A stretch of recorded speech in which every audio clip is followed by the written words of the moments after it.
In the summer of 1922, a young woman named Cathleen Vanderbilt prepared for her debut. She was 18 years old. She was a granddaughter of Cornelius Vanderbilt II, the man who had inherited the railroad empire that the Commodore had built from nothing, and who had turned it into one of the largest private fortunes in the history of the United States. She was the daughter of Reginald Claypool Vanderbilt, who had received that fortune as his birthright, and had spent it with a thoroughness that bordered on artistry. She carried one of the most famous names in America on her shoulders, and she was about to be introduced to the world in the ceremony that the Gilded Age families used to announce the arrival of their daughters into society. She debuted 5 times, not because she was exceptionally popular, not because the social calendar demanded it. She debuted 5 times because her parents were divorced and the Vanderbilt family had splintered into competing factions. And each faction, her father, her mother, her maternal grandmother, her paternal grandmother, her aunt, insisted on sponsoring its own introduction of the young woman, and none of them would accept the other's version as legitimate. Cathleen Vanderbilt was passed from branch to branch of a fractured dynasty, presented to society over and over again by people who could not agree on anything, except that she was, in some sense, theirs to present. 5 debuts for one girl, at the cost of a fortune that was already running out. She spent the rest of her life being introduced and reintroduced and never quite arriving. She married 3 times. She lived in 3 countries. She died in a hospital in Havana, Cuba, on January 25th, 1944, 2 days after her 40th birthday, of a kidney ailment that had been progressing for 2 months. She was buried in a cemetery in Havana, in a vault that belonged to her 3rd husband's family, not in the Vanderbilt Mausoleum on Staten Island where her father rests, not with the name that had been introduced to the world 5 separate times in a single season. In a borrowed grave on a foreign island at 40 years old, while the world was at war and nobody was paying attention. Her half-sister Gloria Vanderbilt lived to be 95. She became a fashion icon, an artist, a memoirist, a socialite, a mother whose son, Anderson Cooper, became one of the most recognized faces in American journalism. The name Gloria Vanderbilt was printed on the back pockets of blue jeans sold in every department store in America. Museums hold her paintings. Biographers have written her story multiple times. She is, in the popular understanding of what the Vanderbilt family was, the Vanderbilt daughter. Cathleen is the one nobody remembers. This is the story of why. It is a story about what the Vanderbilt name cost the people who carried it and what it did to the people who were not quite visible enough to protect. It is a story about a dynasty in decline and a girl who had the wrong mother at the wrong moment and who paid for both of those accidents of birth with the entire remainder of her life. Before we go further, drop your city in the comments. And if these stories, the ones the official histories leave in the margins, matter to you, hit subscribe. It costs nothing. It says the forgotten ones deserve to be found. To understand Cathleen Vanderbilt, you have to understand the family she was born into and what that family had already done to itself by the time she arrived. The Vanderbilt fortune began with a single boat. Cornelius Vanderbilt, the Commodore, the patriarch, the man who began it all, was born in 1794 on Staten Island to a family of modest Dutch farmers. He left school at 11. He borrowed $100 from his mother to buy a small sailing vessel and began ferrying passengers between Staten Island and Manhattan. He was competitive, physically imposing, and constitutionally incapable of accepting a market in which someone else held an advantage. He did not. By the time he was in his 30s, he controlled significant portions of the Hudson River trade. By the time he turned to railroads in the 1860s, he was already one of the wealthiest men in the country. By the time he died in 1877, he was the richest American who had ever lived. He left most of his fortune, an estimated $100 million, to his son William Henry Vanderbilt, on the theory that splitting wealth among heirs was the surest way to destroy it. William Henry proved the theory wrong by doubling the fortune in 8 years of shrewd management before his own death in 1885. By then, the Vanderbilt fortune was approximately $200 million, the largest private accumulation in American history, and it sat at the top of a family tree that was already beginning to spread in directions the Commodore had not anticipated. William Henry had 8 children. The 8 children had children of their own. The fortune was split and split again, and each splitting reduced the inheritance that reached the next generation while simultaneously multiplying the number of people who bore the Vanderbilt name and the expectations that came with it. The mansions multiplied. The Newport cottages went up, each one more theatrical than the last. The Fifth Avenue Chateau rose along the blocks between 51st and 58th Streets, a solid row of architectural ambition that announced to anyone passing on the street below that this family had arrived at a place that most people could not even see from where they stood. Reginald Claypool Vanderbilt was born in 1880 as the youngest son of Cornelius Vanderbilt II, who was himself one of William Henry's sons, which made Reginald a great-grandson of the Commodore. 4 generations removed from the man who had borrowed $100 and bought a boat, Reginald was born into a household that already had everything, and he grew up with the particular aimlessness of someone who has never been required to want for anything, and who therefore cannot imagine wanting. He attended Yale and did not graduate. He was a horseman, genuinely passionate about it, founding the United States Equestrian Federation in 1917 and serving as its first president, which may have been the most useful thing he did with the entire span of his adult life. He gambled. He drank. On the night of his 21st birthday, when he came into his inheritance, he lost $70,000 at the gaming tables in a single evening. He repeated variations of this performance for the next 2 decades with a consistency that was, in its own way, remarkable. By the time his doctors told him that he would die if he did not stop drinking, he was 42 years old, and the fortune he had inherited was largely gone. He continued drinking. He married a 17-year-old socialite named Gloria Morgan, a decision that shocked even the people around him who had grown accustomed to being shocked, and had a second daughter named Gloria Laura Vanderbilt in February 1924. He died of cirrhosis of the liver in September of the following year at 45 years old at his country estate in Portsmouth, Rhode Island, leaving behind a fortune that had dwindled from the millions he had received to a $5 million trust fund to be divided between his 2 daughters. His baby daughter Gloria was 18 months old. His older daughter Kathleen was 21. Kathleen Vanderbilt had been born on January 23, 1904, in Manhattan, as the only child of Reginald and his first wife, Kathleen Nielsen. The name she was given was her mother's name, which meant that she entered the world sharing an identity with the woman who had given it to her, a small confusion that would become a larger one as the years passed and the 2 Kathleens went their separate ways. Her early childhood was the childhood of Gilded Age privilege, apartments in New York, summers at Sandy Point Farm in Portsmouth, Rhode Island, where her father kept his horses and his racing operations, the ordinary, extraordinary routine of a household that could afford every comfort and that organized its days around the maintenance of a social position that required constant, expensive tending. She had nurses and tutors and the usual apparatus of wealthy childhood. She had a father who was, by all accounts, charming when sober and increasingly difficult to find in that condition as the years of her childhood passed. Her parents separated when she was young and divorced formally in 1920 when she was 16. The divorce was not a scandal by the standards of the era. Divorces among the wealthy had become common enough that the social machinery could process them without ceasing entirely.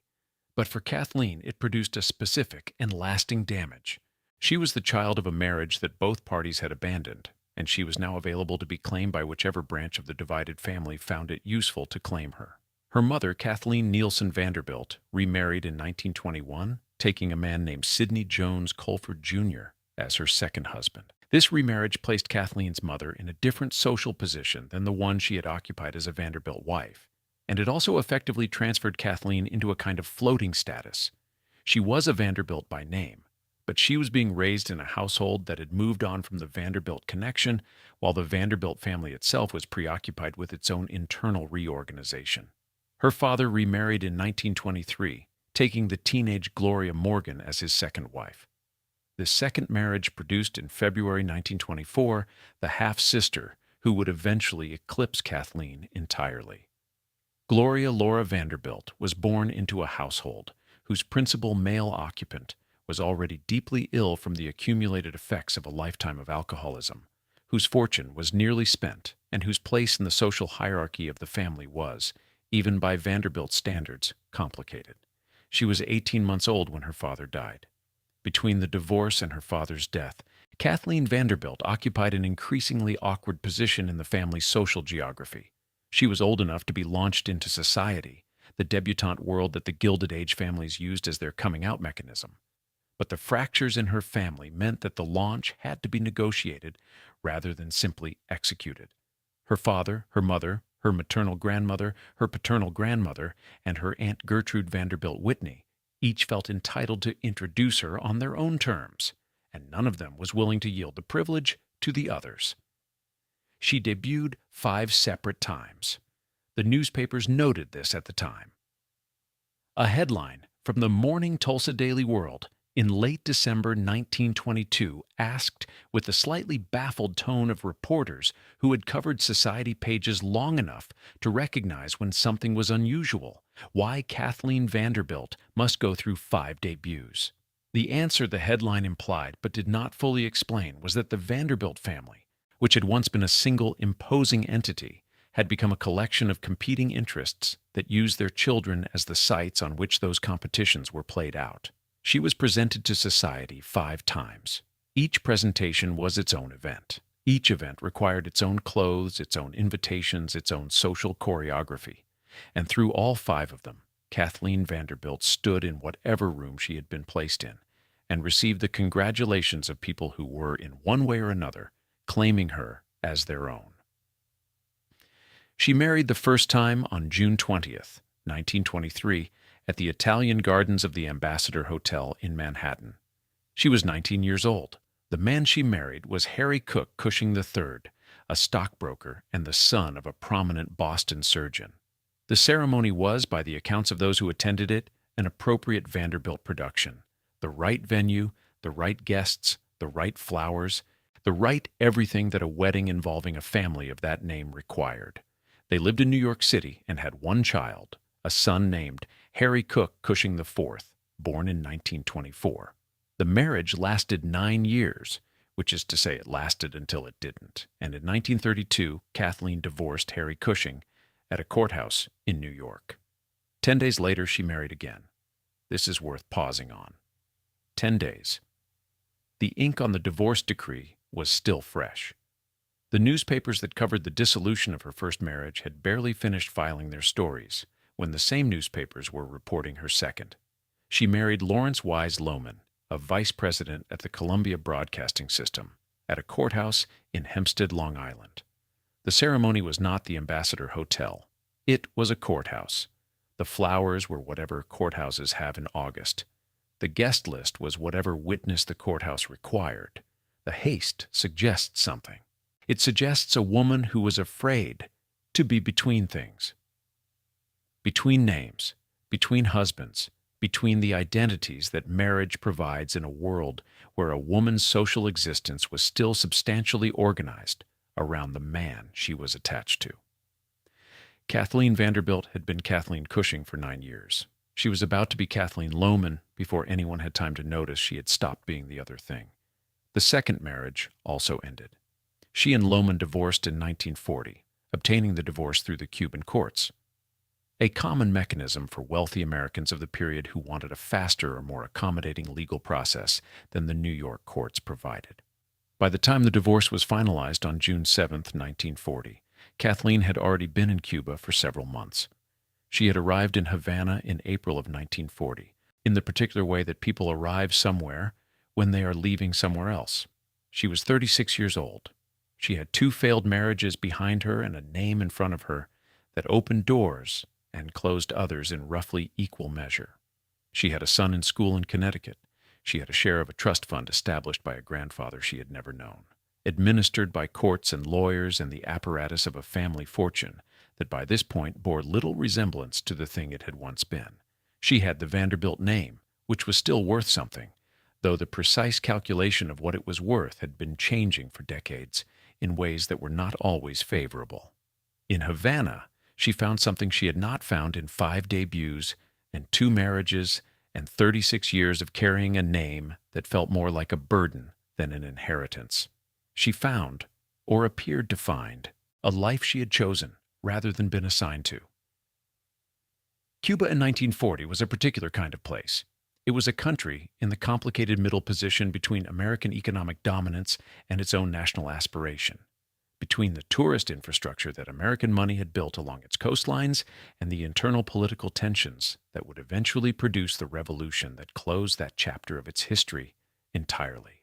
Havana specifically was a city of simultaneous worlds, the colonial architecture of its old quarters, the Art Deco glamour of the Vedado district, where wealthy Cubans and wealthy Americans built their houses, the nightlife that the Prohibition era had sent Americans south to find, and that had never entirely stopped when Prohibition ended. It was a city where you could be someone other than who you had been. Cathleen Vanderbilt settled in the Vedado district. She learned the rhythms of the city. She became, by the accounts of those who knew her there, a genuine participant in Havana's social and cultural life rather than an American visitor who maintained a careful distance from the actual texture of the place. In early 1941, she published an essay in Vogue magazine under the title I Live in Cuba, accompanied by photographs by Tony Frisell that showed her in the context of the city she had adopted. The essay was, in its own modest way, a declaration, not a declaration of arrival, but of choice. She had chosen Cuba. She was saying so in print, in the magazine that the women of her class read to understand what was fashionable and what was not. The photographs show a woman who does not look like someone performing a role. She looks like someone who has found the role she actually wanted. On October 9th, 1940, she married for the 3rd time.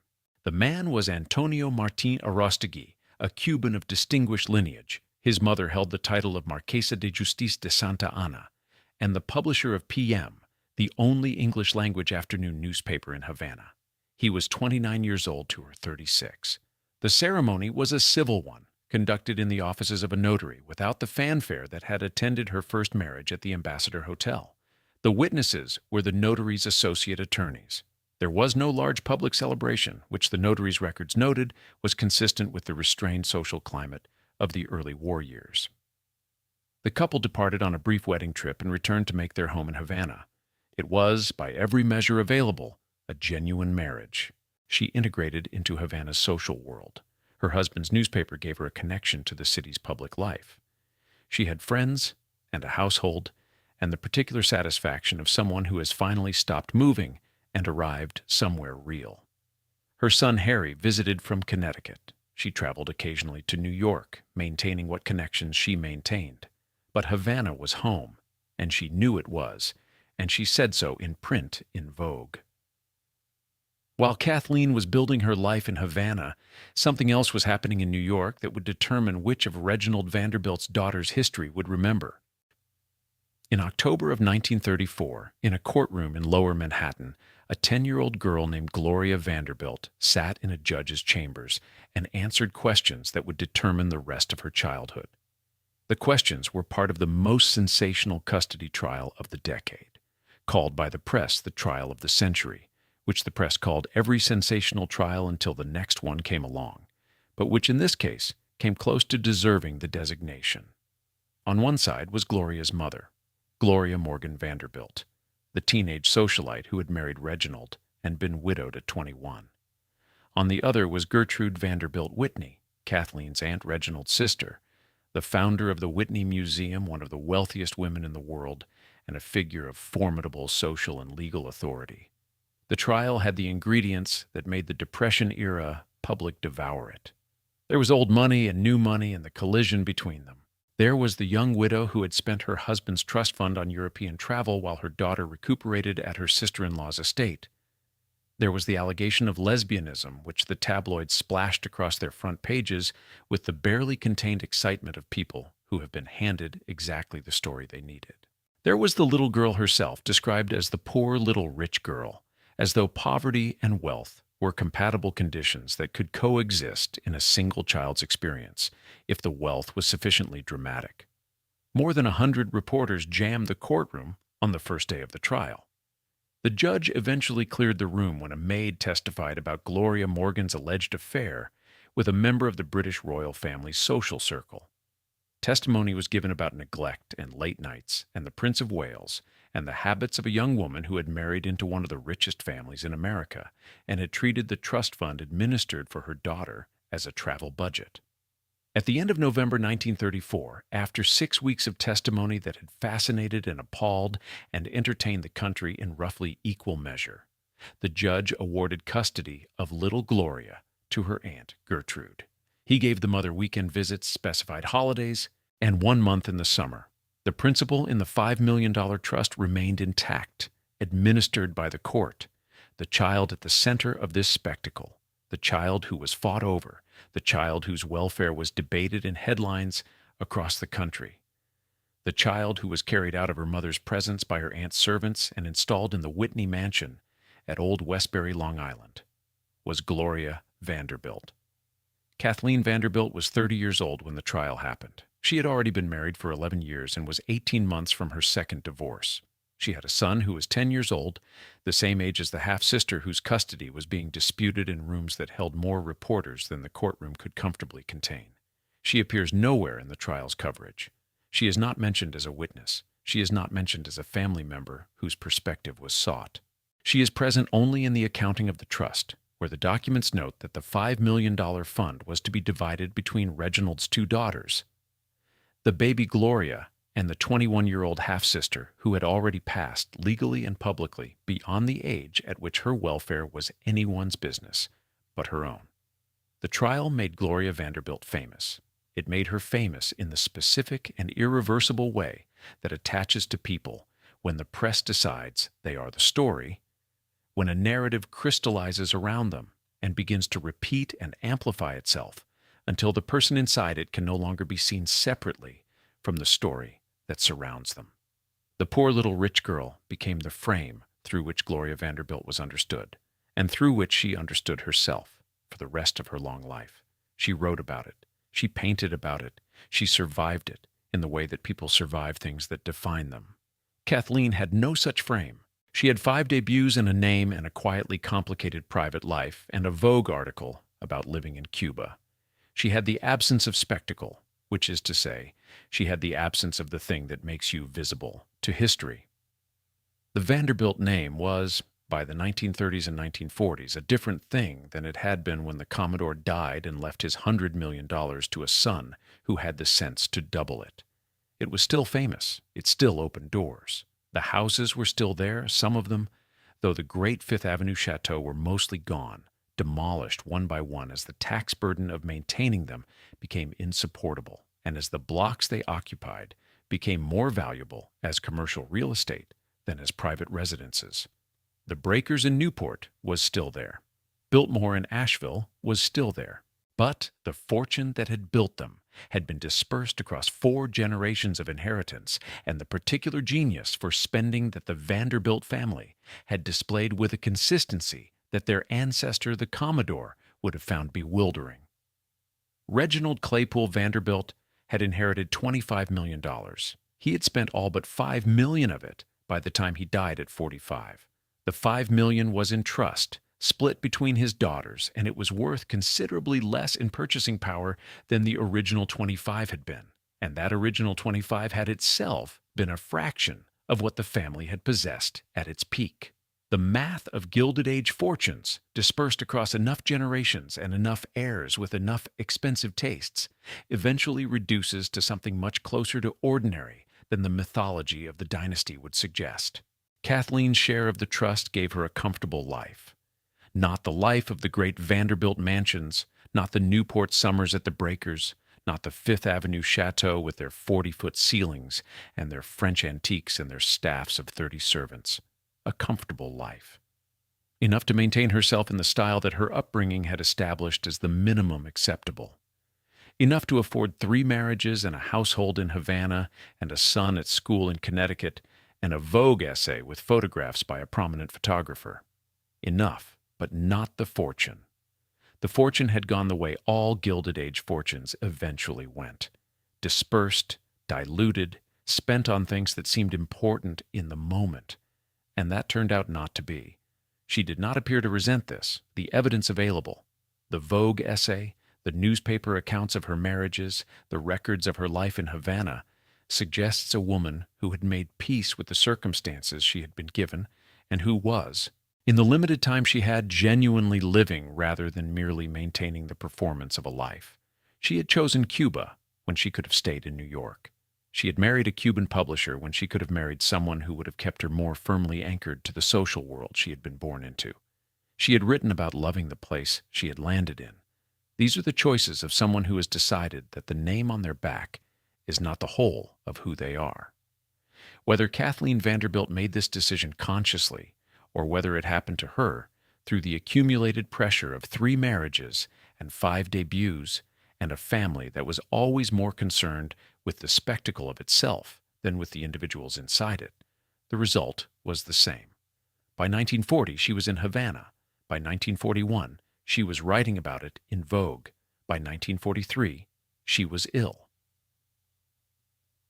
The illness came at the end, as illnesses do, without announcing itself as the final thing until it was too late to mistake it for anything else.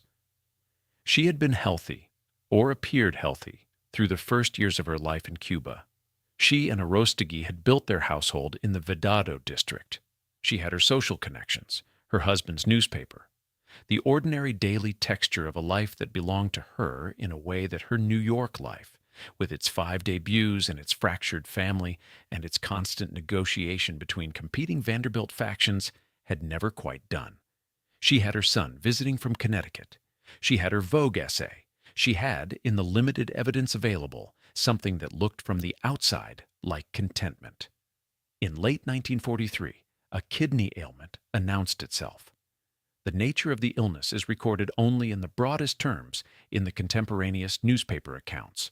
A kidney ailment, a 2-month illness, the Anglo-American hospital in the Vedado district. What happened inside those 2 months, what she understood about what was happening to her, what she said to her husband or to her son or to the friends who came to see her, none of this is recorded. The historical record of Cathleen Vanderbilt is thin, which is itself the record of a woman who was not watched closely enough by anyone to preserve the details. She died on January 25, 1944. She was 40 years old. She had turned 40 2 days earlier on January 23rd. Whether someone brought flowers to the hospital on her birthday, whether her husband was there, whether her son made it from Connecticut in time, the record does not say. The newspapers noted her death, the St. Joseph Gazette, a few others.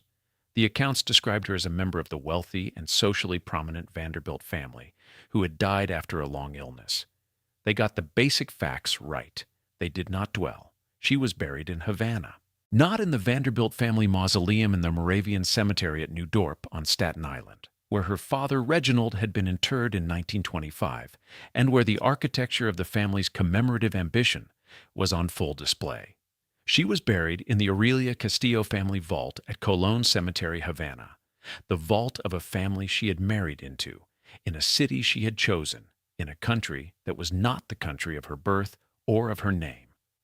The name on her headstone was Arostegui. The asymmetry between the 2 daughters is not something that happened in a single moment. It accumulated, the way these things accumulate, through a series of circumstances that were each individually explicable and that together produced an outcome that is, viewed from the right distance, a kind of structural injustice. Gloria Vanderbilt was born into a drama that was already underway. Her father was dying when she arrived. Her mother was young and spending and being watched by the Vanderbilt family with the particular attention that the family reserved for people it had decided were a problem. By the time Gloria was 10, the custody trial had placed her at the center of a national press story. The press attention that followed her through the remaining 85 years of her life was the direct inheritance of those 6 weeks in 1934 when she sat in a judge's chambers and answered questions about which adult she preferred to live with. Cathleen was not part of that drama. She was 21 when her father died, and 30 when the trial happened. Old enough in both cases to be outside the frame that the law and the press were erecting around the family's crisis. Old enough to be a peripheral figure.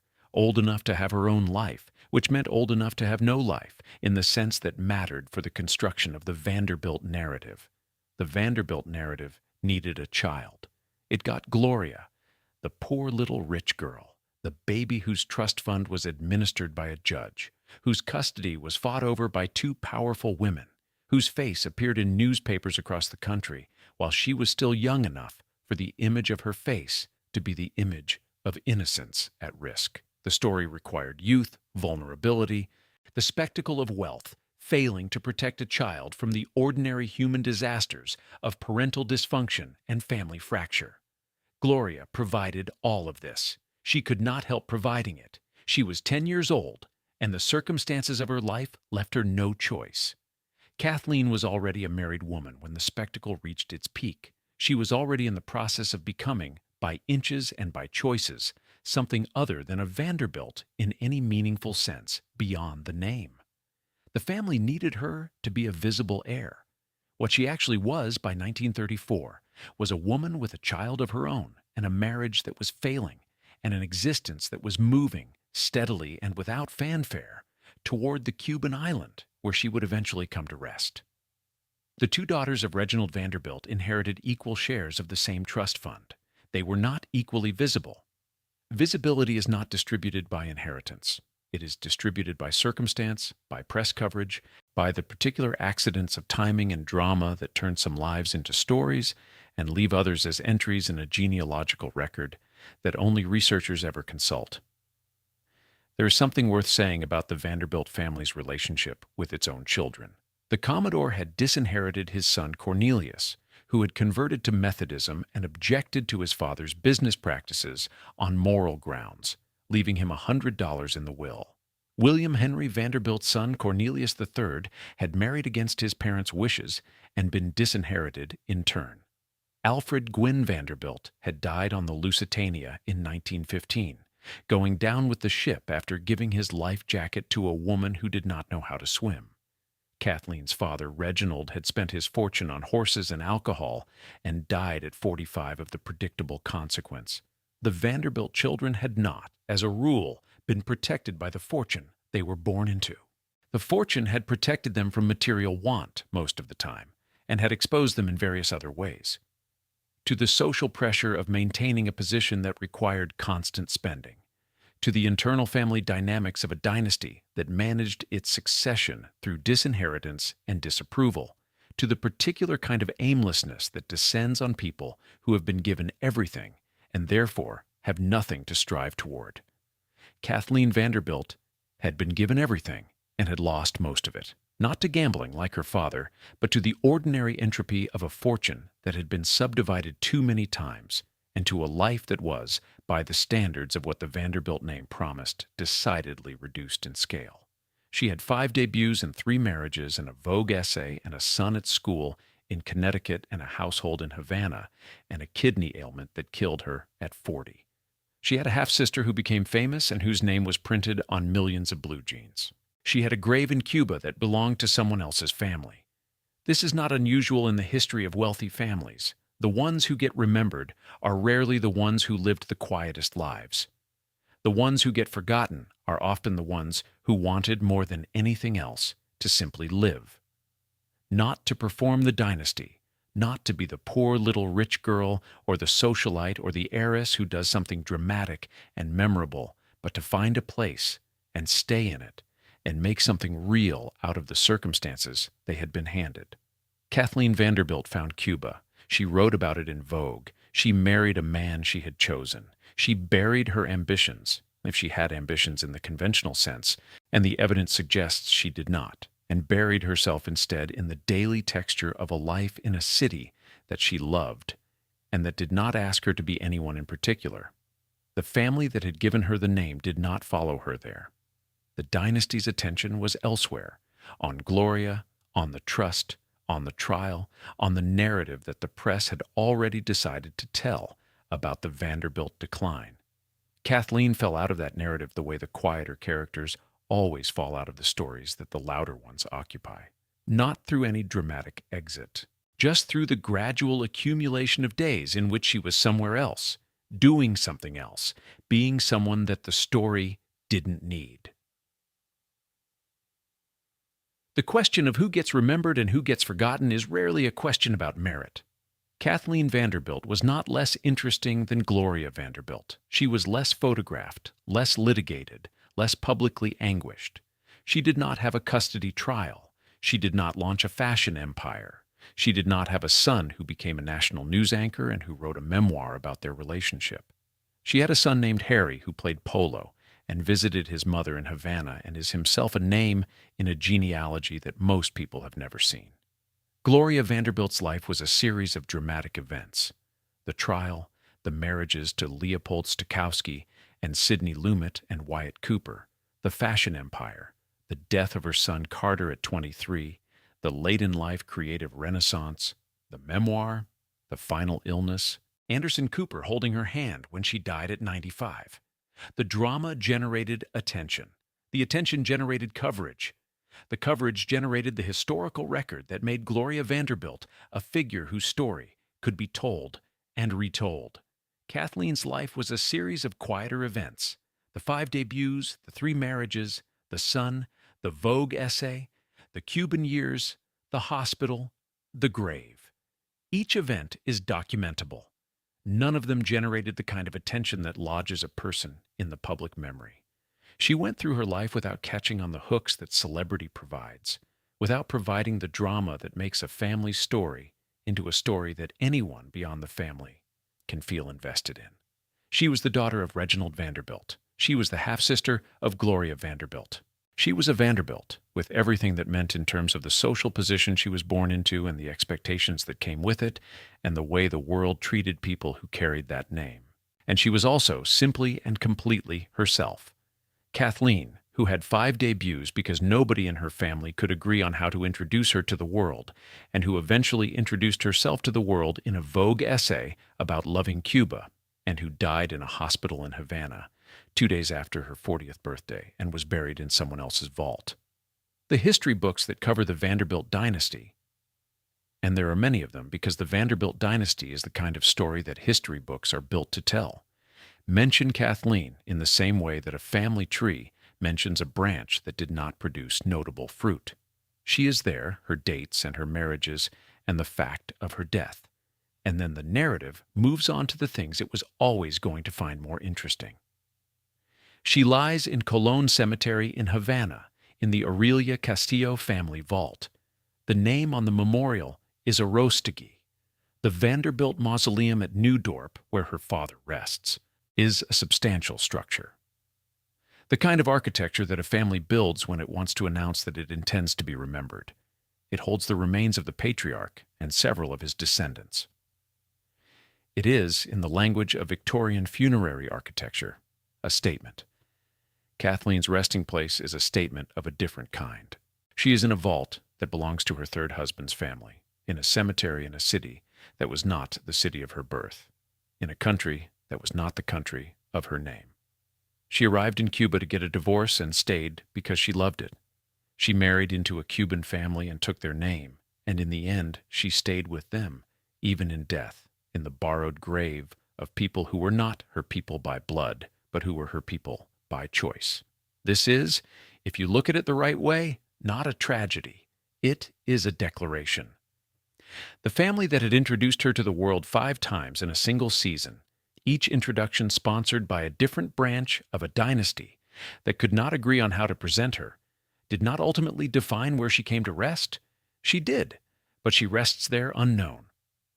The tourists who visit Colón Cemetery, and it is a remarkable place, one of the most historically significant cemeteries in the Western Hemisphere, with elaborate marble tombs and elaborate stories, do not come to find Cathleen Vanderbilt. The Vanderbilt name means nothing particular there in a country that eventually made a revolution against the kind of American wealth that the Vanderbilt name represented.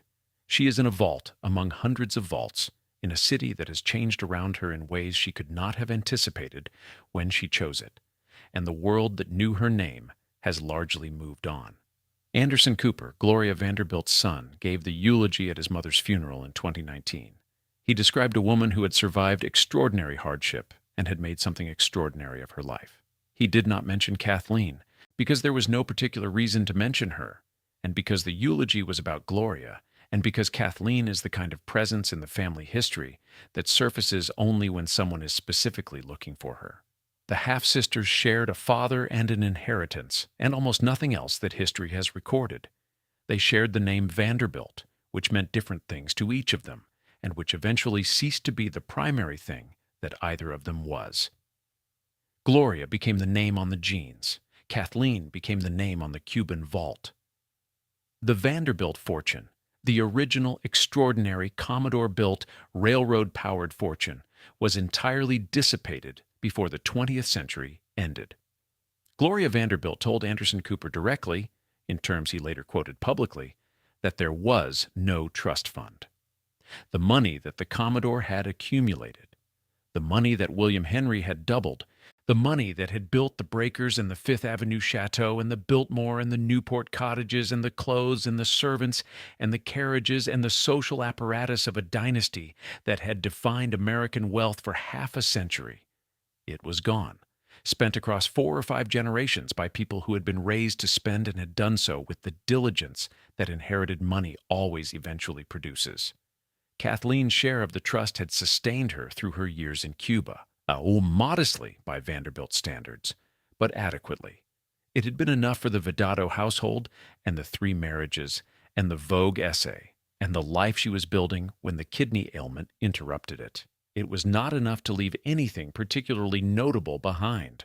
She had one son, Harry Cook Cushing IV, who grew up in Connecticut, attended Avon Old Farm School, played polo, visited his mother in Havana, and eventually lived his own quiet life outside the frame of the Vanderbilt story. He died in 2000, not famous, not mentioned in the Vanderbilt histories except as a footnote in the genealogical record. The name carried less and less weight with each passing generation. The fortune carried less money. The mansions were sold or demolished or turned into museums where tourists paid admission to see what extraordinary wealth had once looked like when it was private. Kykwit, the Rockefeller estate in Pocantico Hills, is now open to the public.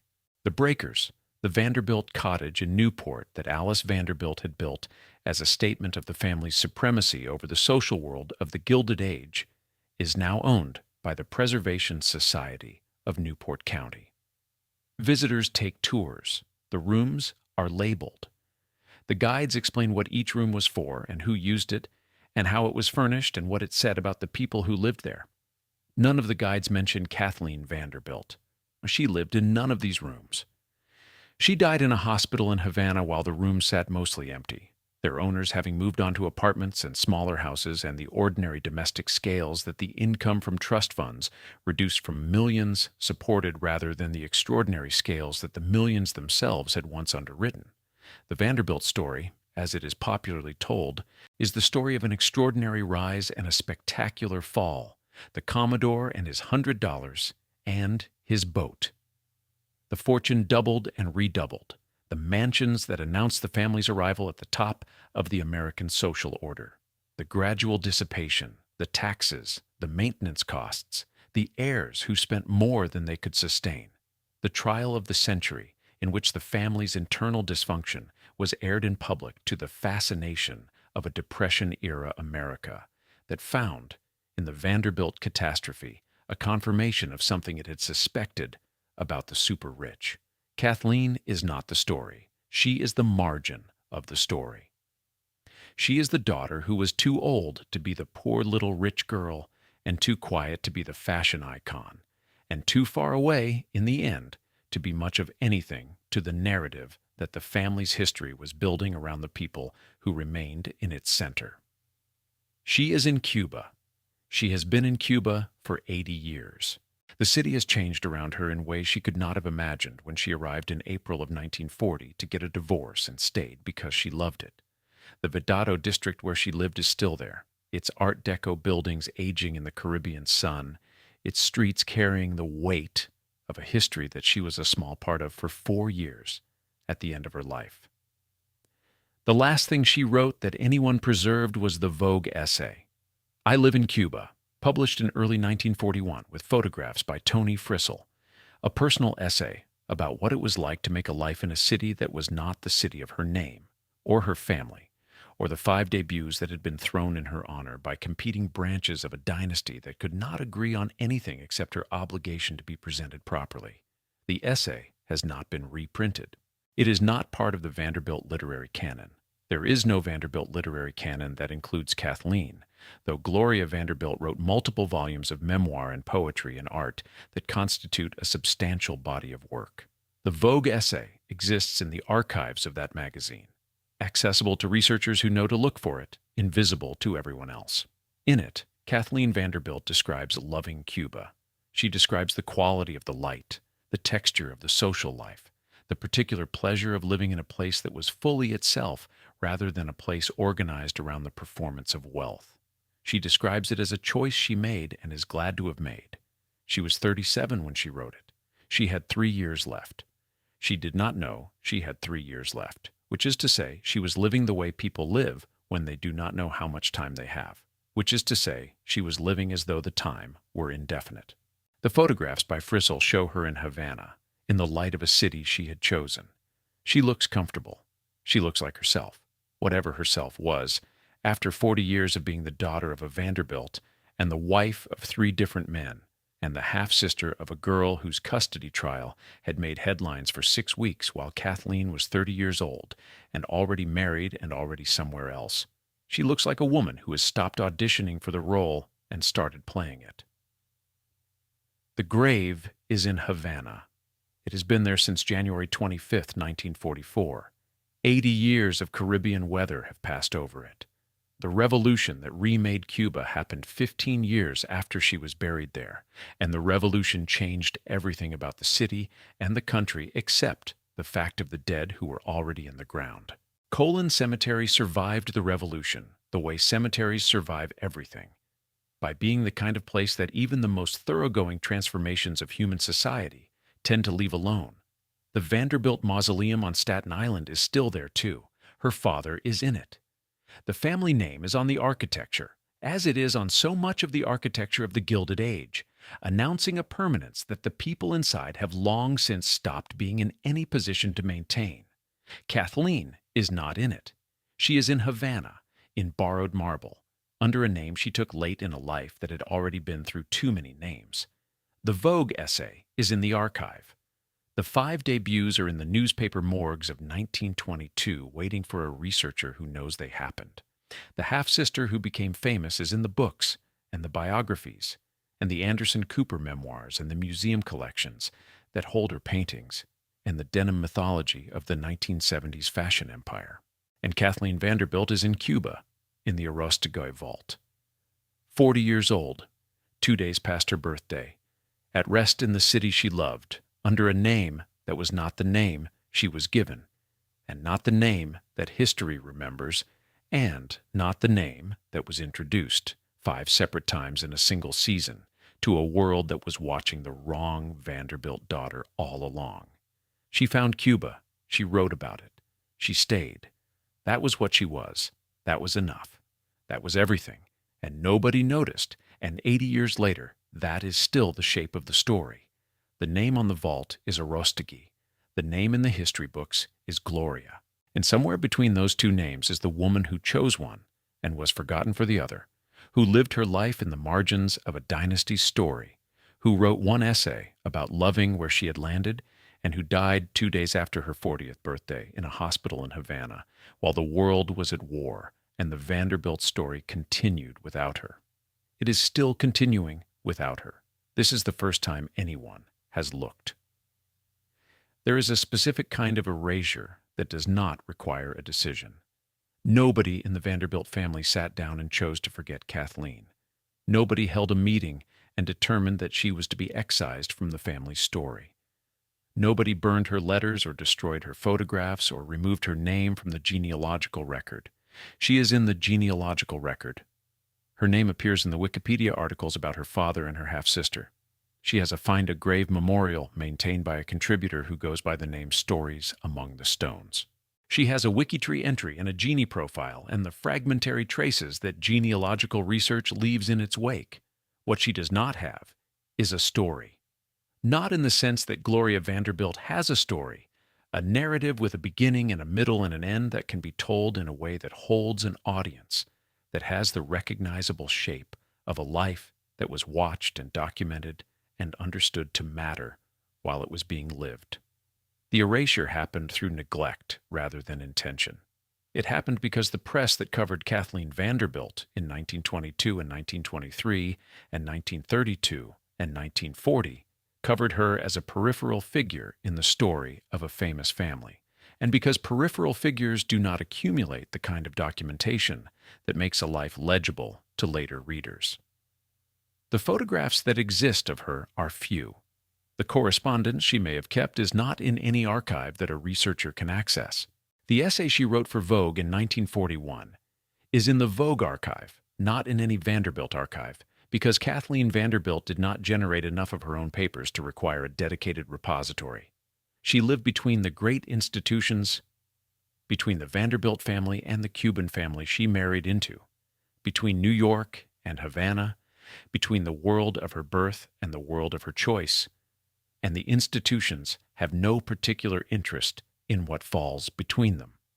The historians who have written about the Vanderbilts have done so primarily through the lens of the spectacular, the Commodore's ruthlessness, the mansions, the Newport summers, the great custody trial, Gloria's fashion empire. Cathleen does not fit comfortably into any of these categories. She is not spectacular in any of the ways that make history pay attention. She is interesting in the quieter ways, the 5 debuts, the Cuban choice, the Vogue essay, the borrowed grave, that require a slower looking to see. Her mother, the first Kathleen Nielsen, who became Cathleen Vanderbilt and then Kathleen Colford, died in 1927, 3 years after her ex-husband and 2 years before the custody trial that would make the younger Kathleen's half-sister the most famous child in America. She was 42 years old. She had been twice married, and she left behind a daughter who was 23 and already married herself, and who had by that point been carrying the Vanderbilt name for 23 years and the accumulated weight of what that name required for at least as long. The two Kathleens, mother and daughter, both carrying the same name, existed in a kind of doubling that made the younger one's identity additionally difficult to establish. She was always Kathleen the daughter, Kathleen the younger. Kathleen who was named for someone else, the way children named for their parents sometimes spend their lives navigating the shadow of the name they were given, rather than the person they were trying to become. When her mother died in 1927, the younger Kathleen was 3 years into her first marriage. She had her own household, her own domestic geography, her own set of daily obligations and pleasures.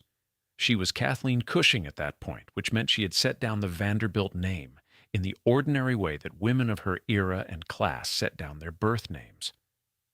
Through marriage, through the taking of another identity, through the social mechanism that was supposed to provide a stable new context for the self that the birth family had formed, she would set down the Vanderbilt name again and again as the marriages accumulated and ended.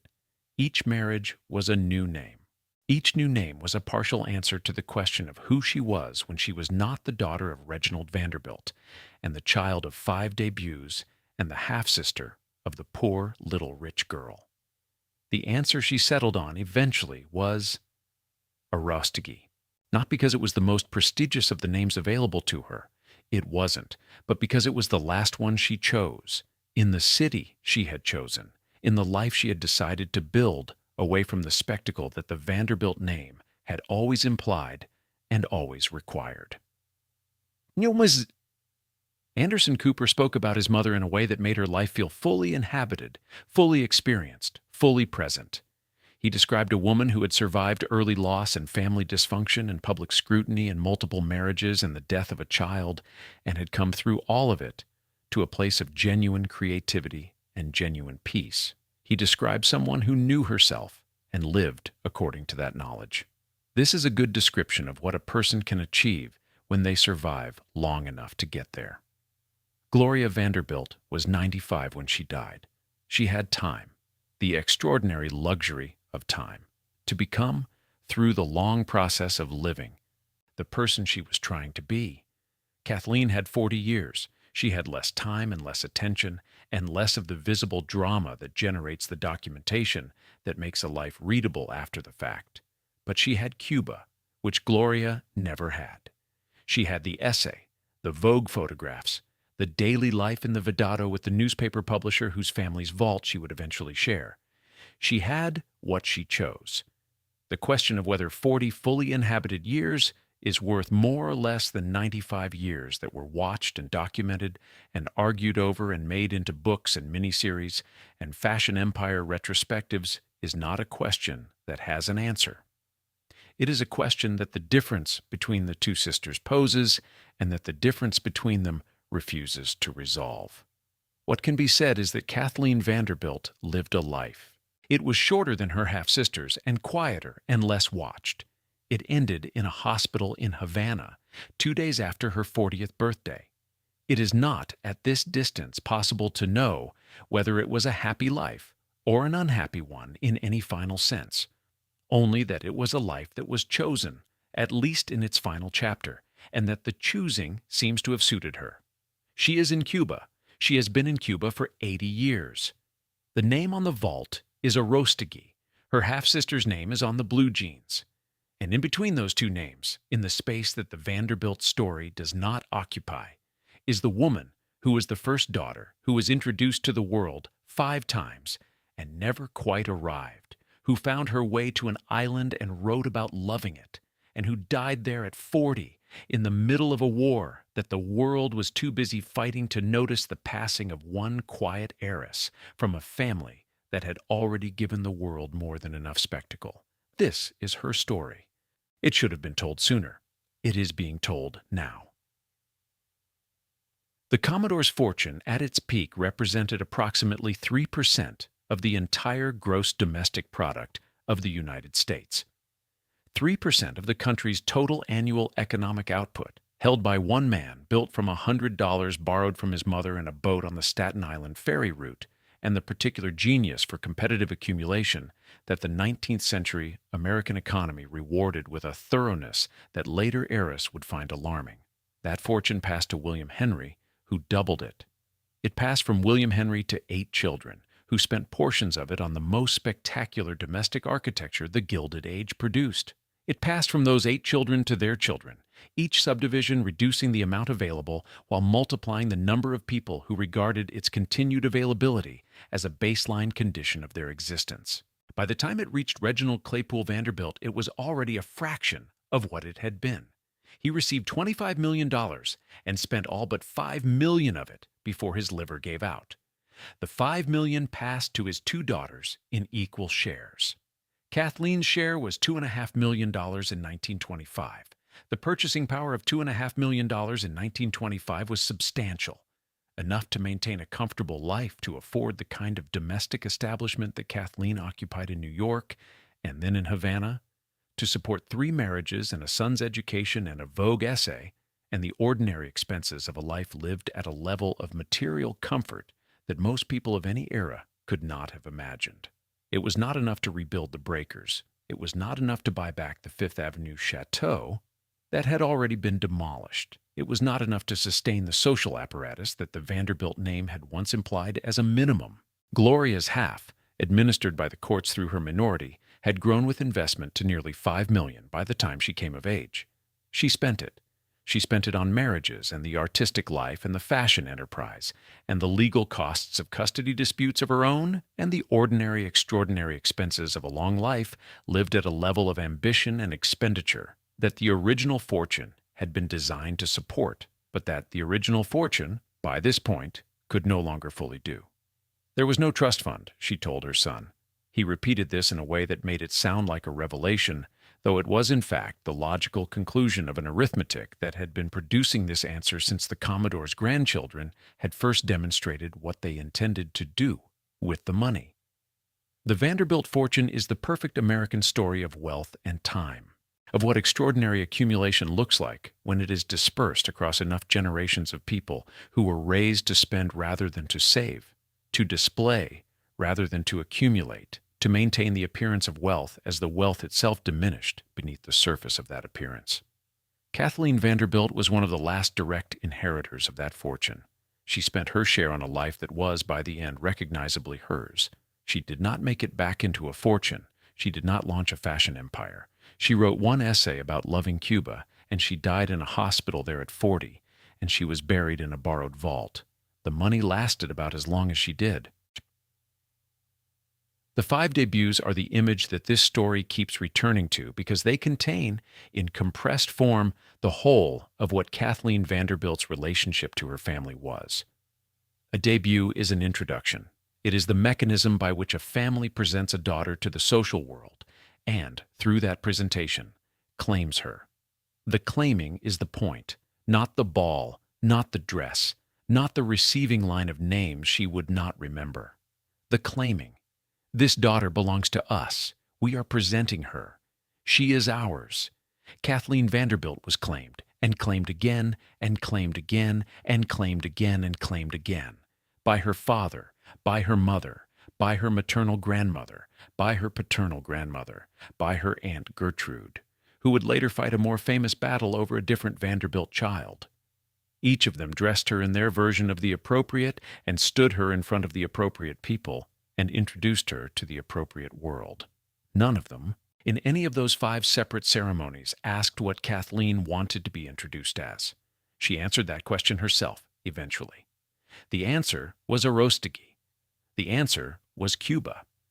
The answer was a Vogue essay and a borrowed vault and 40 years in a world that was hers, because she had chosen it rather than because she had been introduced to it by competing factions of a dynasty that was already, even then, dissolving into the ordinary human tragedy of money spent and houses sold and names that meant less with each passing generation. She found her answer late, as people who spend their early years being claimed by others sometimes do. She was 36 when she arrived in Havana. She had 3 years of genuine life there before the kidney ailment began. But 3 years in a place you have chosen is worth more, in some accounting of what a life is for, than 36 years in places that were chosen for you. The 5 debuts were the family's answer to the question of who she was. Cuba was hers. The 2 daughters of Reginald Vanderbilt are buried on different islands, under different names at different distances from the family whose story they share.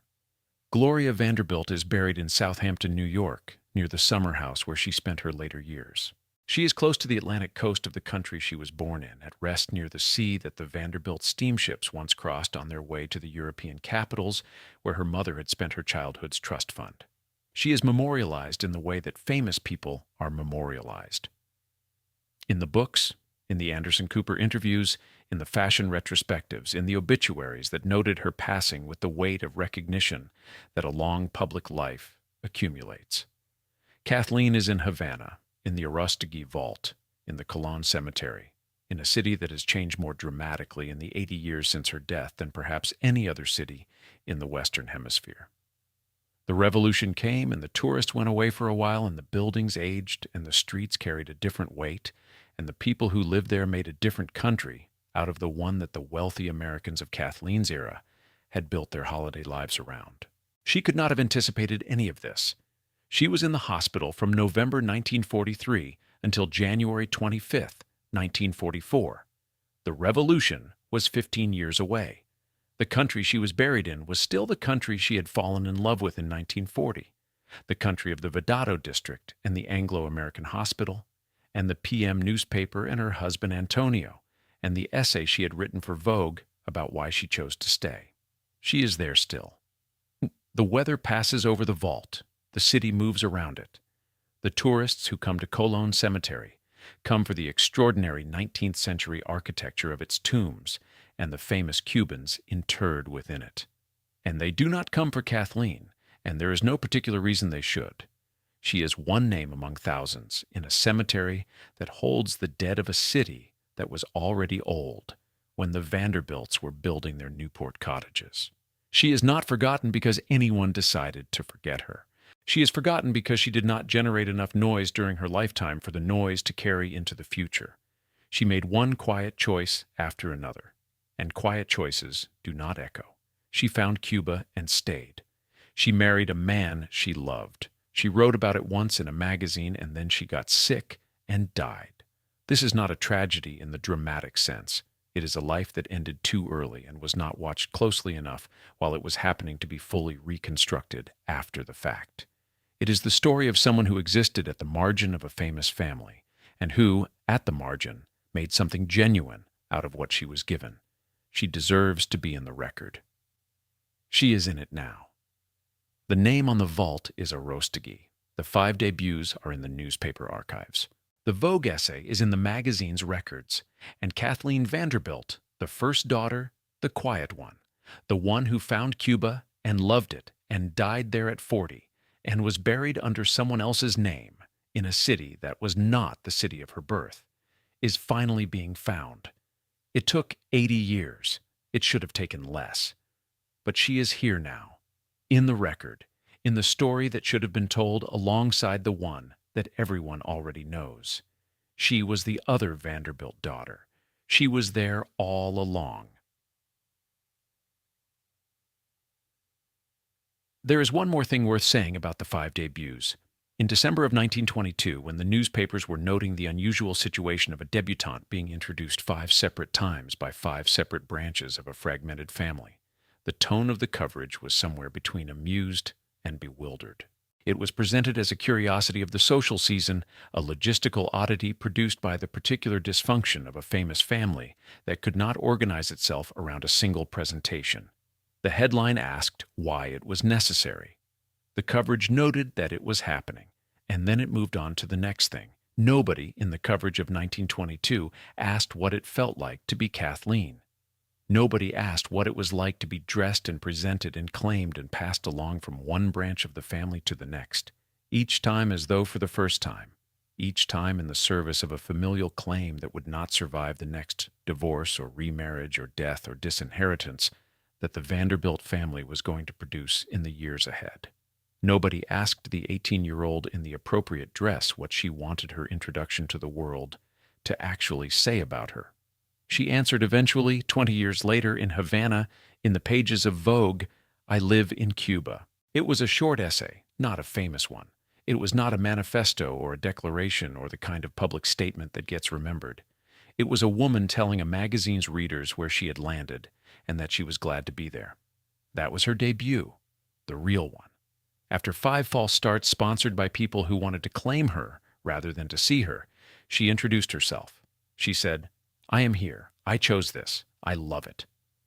She had 36 months left. She spent them in the city she had introduced herself in. She died there and was buried there, and the introduction she had written for herself in Vogue is the truest record of who she was that exists anywhere. The name on the vault is Arostegui, but the voice in the essay is Cathleen. That was always enough. That was always the whole thing.